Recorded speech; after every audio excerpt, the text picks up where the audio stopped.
Selamat malam, Bapak-bapak, Ibu-ibu. Terima kasih buat waktunya. Ya, jadi memang saya pernah dapat kesempatan nulis buku Dare to be Champion bersama mentor saya Pak Timotius Aditan, teman saya James Kam, dan Ibu Weni. Ketika kami menulis itu, latar belakangnya adalah sebuah pertanyaan klasik. Kenapa ada orang yang sukses, ada orang yang gagal? Kenapa ada orang yang bisa jadi juara atau tidak? Pertanyaannya sebenarnya sederhana.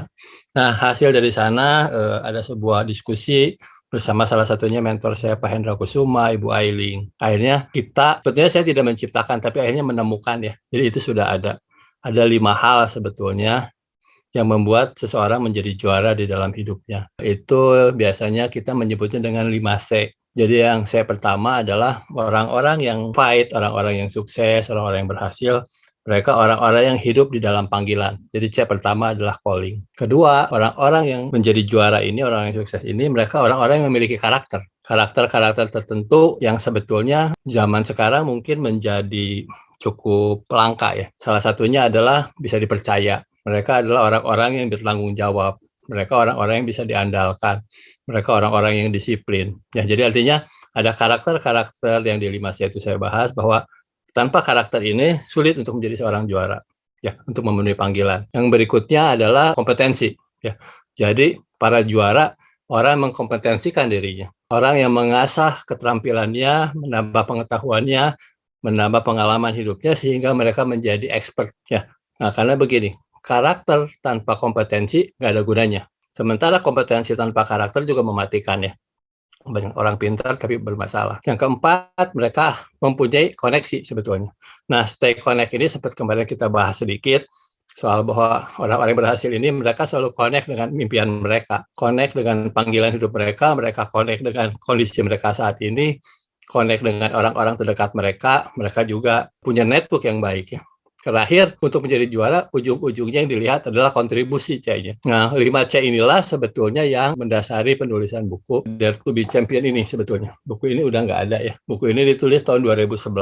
Nah, berhasil pergumulan bersama Pak Hendra, kita ngobrol banyak berkali-kali ya. Keluarlah 5 hal itu. Nah, di salah satunya kita membahas bahwa dibutuhkan keterampilan-keterampilan tertentu, apapun posisi kita, apapun karir kita, apapun peran dalam hidup kita, kami menemukan, bukan menciptakan, mungkin ada 8 skill yang kalau kita miliki skill-skill itu, maka akan terjadi yang namanya transformasi sebetulnya. Hidup kita akan melakukan transformasi. Dan karena ini disebutnya skill, artinya bisa dipelajari. Dia learnable. Asal orang itu mau melakukan, mau belajar, punya kemauan, dia pasti bisa. 8 skill itu kira-kira apa aja Bu Susani? Yang pertama adalah lifelong learner. Lifelong learner itu di mana bahwa belajar itu adalah kegiatan seumur hidup. Jadi belajar itu tidak hanya kita peroleh ketika kita di sekolah, tapi selama kita hidup kita terus belajar. Kemudian yang kedua adalah time management. Ketika kita belajar tentang waktu, sebenarnya kita perlu dulu tahu waktu itu apa sih? Kenapa kita perlu memanage waktu? Karena pada akhirnya ketika kita memanage waktu, kita sedang memanage hidup kita. Yang ketiga adalah strategic planner. Strategic planner itu di mana kita men-set atau merencanakan apa yang menjadi goal kita atau target kita.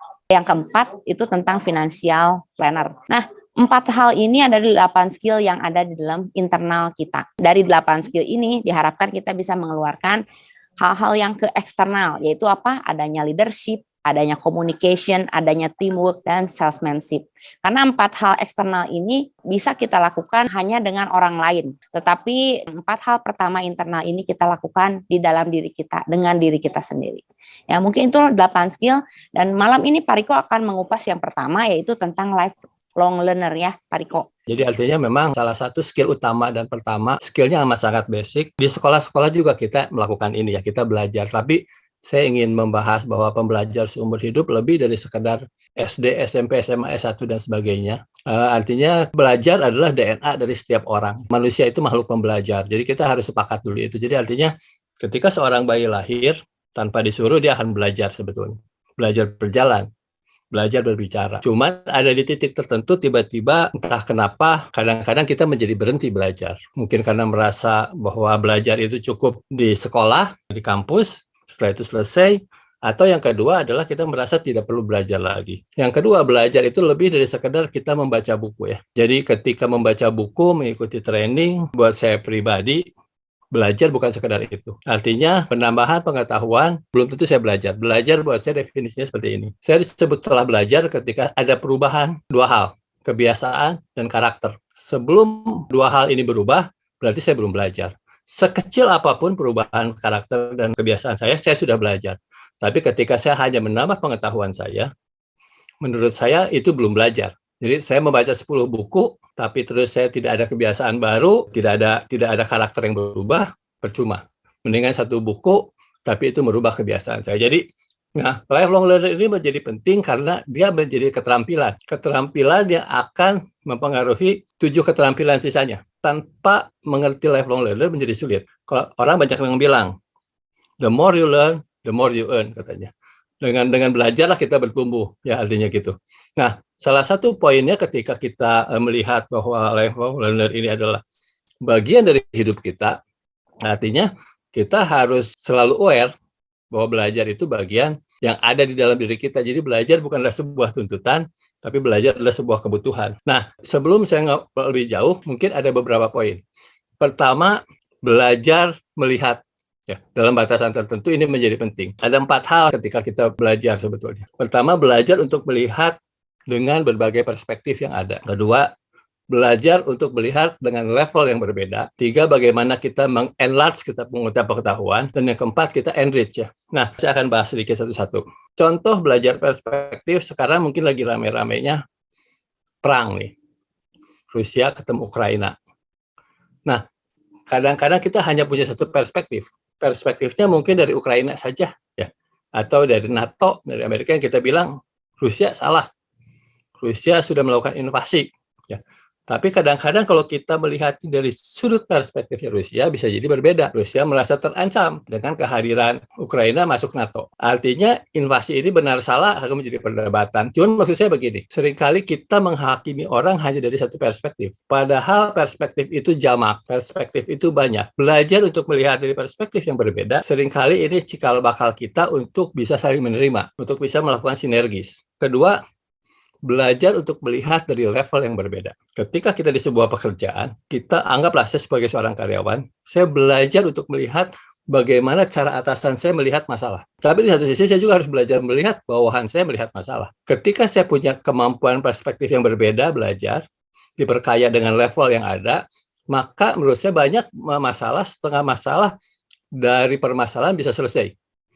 Ketiga adalah ketika kita berusaha mengenrich, ya, belajar untuk mengenrich apa yang sudah kita punya. Jadi kalau kita sudah belajar satu hal, jangan berhenti di sana. Kita perluas, kita tambahkan, tapi jangan terlalu jauh. Jadi dia masih ada hubungannya dengan core yang kita pelajari, tapi kita perluas. Yang keempat adalah enrich. Kita memperkaya. Jadi kalau contohnya peta ya. Ketika saya punya peta Bandung, enlarge artinya saya melihat Bandung dari sudut Jawa Barat. Saya perluas. Tapi ketika enrich, saya akan detailkan Bandung dengan jalan-jalannya. Ketika saya semakin detail, maka saya akan melihat permasalahan menjadi lebih baik. Saya belajar untuk terus menjadi lebih baik. Jadi belajar bukan hanya sekedar di sekolah atau bahkan membaca buku tambahan segala macam, tapi belajar untuk melihat dari sudut pandang berbeda itu menjadi salah satu poin yang penting ya. Karena menurut saya begini, belajar itu di mana-mana. Itu kita juga semua udah sepakat ya. Belajar memahami orang lain, belajar bersabar, belajar menerima diri sendiri. Nah, untuk itu sebetulnya saya ingin sedikit membawa kita kepada 4 anugerah dari Stephen Covey. Yang membedakan hewan dengan kita adalah ketika kita diberi anugerah, 4 anugerah menurut Stephen Covey, yang membuat itu perbedaan. Pertama apa? Kesadaran diri. Hewan tidak punya kesadaran diri katanya, tapi kita manusia punya kesadaran diri. Pakai kesadaran diri kita untuk melihat diri kita. Pakai kesadaran diri kita untuk mengakses sudah sejauh mana saya melihat. Makanya kalau kita belajar emotional intelligence, hal yang paling basic adalah kesadaran diri. Ketika kita bicara mau belajar mindfulness, kesadaran diri yang kita pakai. Jadi pakailah kesadaran diri kita untuk belajar. Ya, kita dengan sadar bahwa kita emang mengambil keputusan untuk belajar. Yang kedua adalah kehendak bebas. Ya, manusia punya kehendak bebas. Mungkin kalau hewan pakainya insting. Pakailah kehendak bebas kita untuk memilih hal-hal apa aja yang mau kita pelajari dalam hidup kita. Ya, jadi kehendak bebas ini menjadi penting. Ketiga adalah suara hati. pakai suara hati kita juga untuk dalam proses kita melakukan belajar. Terakhir adalah imajinasi kreatif. Pakai imajinasi kreatif kita untuk itu. Nah, menurut saya ketika kita mulai memahami bahwa lifelong learner adalah bagian yang paling esensi dari hidup kita, maka skill apapun yang lainnya harus diawali dari ini nih kalau menurut saya. Mungkin habis ini kita bisa diskusi. Nah, sehingga pertanyaannya mungkin begini. Kapan terakhir kita belajar hal yang baru? Kadang-kadang kita lupa. Artinya gini, rutinitas menjebak kita untuk berhenti belajar. Pagi saya bekerja, pulang capek, ya makan, istirahat, nonton TV, tidur, dan itu berlanjut. Weekend saya main sama keluarga segala macam. Sehingga kita tidak punya space untuk terus belajar. Nah, pertanyaannya kapan kita belajar hal yang baru? Contoh mungkin ketika 4 tahun yang lalu, usia saya memasuki usia 50, waktu itu saya bertanya, selama setengah abad saya hidup, apa sih yang saya pelajari dari hidup saya? Saya berpikir lama, sampai akhirnya saya menemukan 3 hal. Bahwa sebetulnya harusnya kalau saya boleh mengulang, saya akan belajar 3 hal. Saya belajar untuk hidup jujur. Kedua, saya belajar untuk hidup sehat. Ketiga, saya belajar untuk hidup tertib. Ya. Kenapa? Karena menurut saya kadang-kadang karena ketiga hal inilah banyak masalah muncul dalam kehidupan saya. Nah, mungkin buat teman-teman pengalamannya berbeda. Sehingga ketika ditanya pelajaran apa yang didapat selama ini, bisa jadi berbeda. Ya, sehingga menurut saya kita harus terus secara proaktif bertanya, apa yang saya pelajari di dalam hidup saya? Bisa dalam harian, bisa dalam mingguan, bisa melakukan refleksi. Tapi maksud saya begini, jangan sampai kita terjebak bahwa belajar itu harus Zoom meeting dulu. Belajar itu harus membaca buku dulu. Tidak. Tuhan sudah kasih kemampuan 4 anugerah itu untuk supaya kita bisa belajar sebetulnya. Nah, ketika kita melakukan ini, transformasi mulai terjadi. Perubahan banyak terjadi ketika kita mulai menyadari bahwa saya adalah makhluk pembelajar. Bahwa tanpa belajar, nothing. Ya. Berhenti kita bertumbuh, kita jadi busuk. Ya. Tapi kita akan terus disegarkan ketika kita belajar. Jadi skill pertama ini menurut saya sangat penting, karena skill ini akan mengikuti skill yang lain. Apapun skill yang mau kita pelajari, dimulailah dengan lifelong learner. Jadi pertanyaannya, kapan terakhir kita belajar? Apa yang kita pelajari? Yang kedua yang ingin dibahas yang saya belajar banyak dari Pak Riko adalah time management. Jadi time management itu kita tahu ya, ketika kita mengatur waktu kita, sebenarnya bukan hanya mengatur waktu ya, kita sedang mengatur hidup kita. Ya, nah ketika kita mengatur hidup kita, berarti kita harus merencanakan apa yang menjadi prioritas dalam kehidupan kita. Satu hal yang sering salah atau yang sering gagal dipahami oleh orang-orang tentang waktu. Orang-orang selalu berpikir kita memiliki banyak waktu. Waktu saya masih panjang, terutama kalau kita masih muda ya. Wah, waktu saya masih panjang, saya masih punya banyak kesempatan untuk belajar, untuk berusaha, untuk melakukan segala hal ya. Dan ketika saya melakukan kesalahan, masih banyak waktu untuk memperbaikinya. Apakah betul seperti itu? Orang kadang-kadang melihat waktu itu seperti siklus ya. Senin, Selasa, Rabu, terus balik lagi ke Senin. Kembali lagi ke Senin, terus seminggu, lepas sebulan, kembali lagi, udah bulan Maret lagi, sebentar lagi udah masuk puasa, dari puasa sebentar lagi Lebaran, nggak kerasa sebentar lagi Natal, tahun baru, kemudian masuk 2023.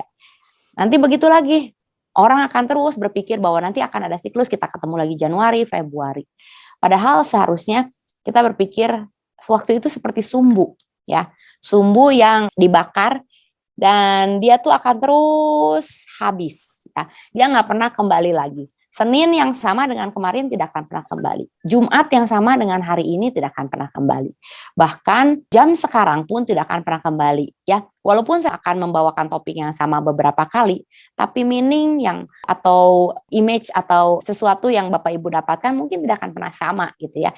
Jadi kadang-kadang kita jebakannya di situ. Kita berpikir kita masih memiliki waktu. Padahal waktu itu nggak pernah kembali. Karena itu ketika kita memanage waktu kita atau kita melakukan time management, sebenarnya yang kita sedang manage atau sedang kita atur adalah hidup kita. Ya, lalu bagaimana cara kita mengatur waktu kita, hidup kita? Kalau dari bukunya Stephen Covey yang First Thing First ya, tentu Bapak Ibu pernah membacanya. atau mungkin pernah juga membaca resensi bukunya, bahwa Stephen Covey mengatakan, ini juga ada dalam Seven Habits-nya Stephen Covey ya, habit yang ketiga mungkin ya. Nah, dia mengatakan bahwa first thing first, jadi letakkanlah yang pertama menjadi yang pertama. Terkadang kita sering gagal meletakkan yang pertama kita menjadi yang pertama. Kenapa? Karena kita gagal menentukan apa yang menjadi prioritas kita. Tentu Bapak Ibu juga tahu bahwa dalam hidup manusia, apalagi yang pernah baca bukunya Covey, ada 4 kuadran waktu ya. Kuadran yang pertama, kuadran yang kedua, kuadran yang ketiga, kuadran yang keempat. Ya, yang ke-1 tentu saja yang penting dan mendesak, urgent yang harus kita laksanakan. Udah urgent, penting lagi ya. Nah, yang kedua penting tapi tidak urgent. Ya, disitulah hal-hal yang bisa kita pelajari ya. Penting buat kita, tapi tidak harus dilakukan at the moment. Nah, kemudian ada kuadran yang ketiga, yaitu urgent, tapi tidak penting sebenarnya waktu itu. Tapi harus kita lakukan. Kalau tidak, nanti kita kena punishment atau ada konsekuensi. Nah, yang keempat, tidak penting dan tidak urgent. Kita mempelajari materi ini ya, atau saya belajar ya Pak Riko, terus saya coba membuat. Setelah saya runut-runut, jangan-jangan ya, time management saya ada yang salah. Ini testimoni saya ya.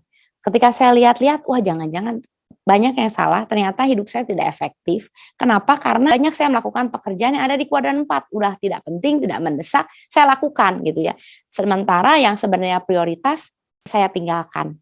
Nah, karena itu kita perlu merencanakan apa yang menjadi prioritas kita. Kita cek dulu apa sih yang menjadi prioritas kita. Bagaimana sih cara kita menentukan prioritas kita? Prioritas kita itu berdasarkan atau bisa kita mulai dari apa pusat hidup kita. Apa sih yang menjadi center dari kehidupan kita? Ya, apa pusat kehidupan kita nih? Kalau dalam bukunya Covey itu menyebutkan utara yang benar ya. Nah, apa pusat hidup saya nih? Apakah uang atau hubungan? Apakah teman atau keuntungan? Apakah keluarga atau pekerjaan? Apakah Tuhan atau komunitas? Nah, itu yang akan mempengaruhi kita ketika kita merencanakan prioritas kita. Di mana kita meletakkan semua aktivitas kita itu dalam kuadran-kuadran yang kita punya. Dan dalam menentukan prioritas, saya juga belajar bahwa kita memerlukan kedewasaan di situ. Karena ketika kita dewasa, maka kita akan mempunyai pertimbangan. Untuk menjadi dewasa, kita memerlukan pertimbangan ya, dan juga keberanian. Karena ketika kita punya pertimbangan tapi nggak punya keberanian, kita banyak berpikir tapi tidak mengerjakan apa-apa, kita nggak ngerjain apa-apa ya, nol. Tapi ketika kita berani tanpa pertimbangan, itu namanya nekat ya. Nah, kita juga perlu menyeimbangkan antara pertimbangan dan keberanian. Di mana ada keseimbangan, itulah di situ ada kedewasaan. Ketika kita menentukan prioritas, itu bukan soal benar atau salah ya, tapi apa yang menjadi prioritas hidup saya. Prioritas hidup saya dengan prioritas hidup Pak Riko mungkin berbeda ya. Prioritas hidup Pak Riko dengan Pak Hendra mungkin berbeda. Dengan Bapak Ibu yang ada di sini juga mungkin berbeda. Kita sendiri yang tahu. Lalu bagaimana kita menentukan prioritas? Tadi Pak Riko mengatakan tentang hati nurani. Ya. Coba kita bertanyalah dengan hati nurani kita. Ya, apa yang menjadi prioritas hidup kita? Dan yang kedua, saya belajar kita memiliki hikmat. Hikmat dari Tuhan itulah yang terpenting malah, yang terbesar, di mana kita juga bisa minta hikmat dari Tuhan untuk menentukan apa yang menjadi prioritas dalam hidup kita.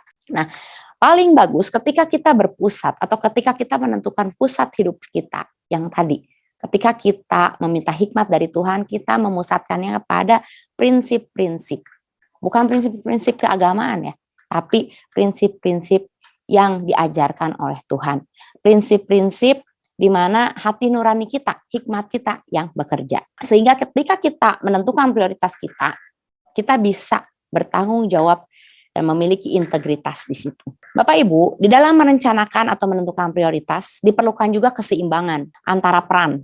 Ya, seperti contohnya misalnya saya seorang ibu, juga seorang istri, juga seorang anak.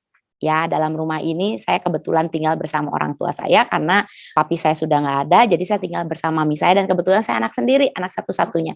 Jadi akhirnya di rumah ini saya itu adalah seorang mami dan juga saya seorang istri dan juga saya seorang anak. Nah, disitulah saya harus membagi peran saya dan menentukan prioritas saya. Karena ada kalanya ini merupakan prioritas saya kepada anak, tapi orang tua saya juga tidak boleh dilupakan. Tapi saya juga tidak boleh menomorduakan suami saya. Ya, disitulah harus ada keseimbangan antar peran. Mungkin di satu waktu akan terjadi ketidakseimbangan. Ya, contohnya apa? Misalnya, waktu saya baru melahirkan anak saya yang kedua, kejadiannya cukup rumit ya. Mungkin beberapa teman udah tahu lah. Karena cukup rumit, maka pemulihannya juga cukup rumit. Tidak seperti pemulihan ibu-ibu melahirkan seperti biasanya. Nah, sementara saya harus memprioritaskan diri saya, memulihkan diri saya juga memprioritaskan menyusui anak saya. Ketika itu, maka orang tua dan suami saya nggak bisa jadi prioritas. Tapi sampai di satu momen ketika saya sudah bisa pulih, anak saya juga siklusnya kembali normal setelah dia terbiasa hidup di dunia ini, maka sampai di satu titik saya bisa menyeimbangkan kembali peran-peran saya, baik sebagai anak maupun sebagai istri. Jadi intinya dari semua yang tadi saya katakan adalah ketika kita menentukan prioritas, pikirkanlah tentang apa yang menjadi main thing dalam kehidupan kita. The main thing is keep the main thing the main thing. Itu aja mungkin dari saya. Silakan ada tanggapan atau ada tambahan dari Pak Riko, silakan. 2 skill yang sekarang di-sharing menurut saya skill yang esensial ya, yang ketika itu dipelajari menurut saya transformasi sudah mulai terjadi dalam hidup kita gitu. Jadi tidak ada jalan pintas, tidak ada hal yang bersifat quick fix. Semuanya ada proses begitu ya. Belajar bukan berujung kepada nilai rapot, bukan kepada berapa sertifikat yang saya punya, tapi belajar adalah sebuah proses pertumbuhan, dan itu akan terjadi sampai akhir nanti kita mati. Mengatur waktu kita itu adalah bagian dari mengatur hidup kita. Ya, jadi mungkin menurut saya skill-skill ini adalah sesuatu yang berharga untuk dipelajari, untuk dikuasai, sehingga kita bisa tetap update. Nggak ketinggalan zaman, nggak kadaluarsa. Baik Bapak Ibu sekalian, terima kasih Bapak Ibu semuanya, selamat malam, salam sehat selalu dan salam sejahtera.